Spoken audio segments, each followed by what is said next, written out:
சர்வாதிகாரத்தனத்திற்கு சீமான் வக்காலத்து வாங்குகிறார் என்று கூறியுள்ள மார்க்சிஸ்ட் கம்யூனிஸ்ட் கட்சியின் மாநில செயலாளர் கே பாலகிருஷ்ணன், பாசிசத்திற்கு சிலர் வக்காலத்து வாங்குவதாக நடிகர் விஜயும் மறைமுகமாக விமர்சித்துள்ளார்.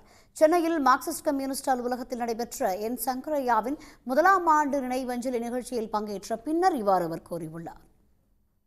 சீமான் பேசுவதற்கெல்லாம் நாங்கள் பதில் சொல்லணுங்கிற கட்டாயம் எங்களுக்கு ஏற்படலை. அவர் என்ன பேசுகிறாரு, ஏது பேசுகிறாரு, காலையில் ஏஞ்ச உடனே அவருக்கு என்ன தோணுதோ அதை பற்றி அதெல்லாம் பேசுகிற ஒருத்தர் தான்.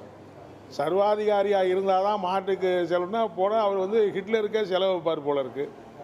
இப்படி மக்களுடைய ஜனநாயக உரிமைகளை எல்லாம் பறிக்கிற, சர்வாதிகாரத்துக்கு வக்காலத்து வாங்குகிற யாரையும் பாசிசத்தை கிண்டல் பண்ணி கூட சில பேர் பேசிக்கிட்டு இருக்காங்க. எனவே பாசிசம், சர்வாதிகாரம் இதையெல்லாம் எதிர்த்து தான் உலகத்தில் இருக்கிற மக்கள் போராடி கொண்டிருக்கிறார்கள்.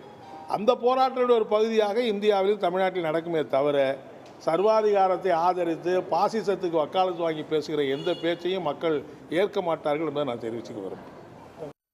உடனுக்குடன் செய்திகளை தெரிந்து கொள்ள சன் நியூஸ் பெல் ஐகானை கிளிக் பண்ணுங்க.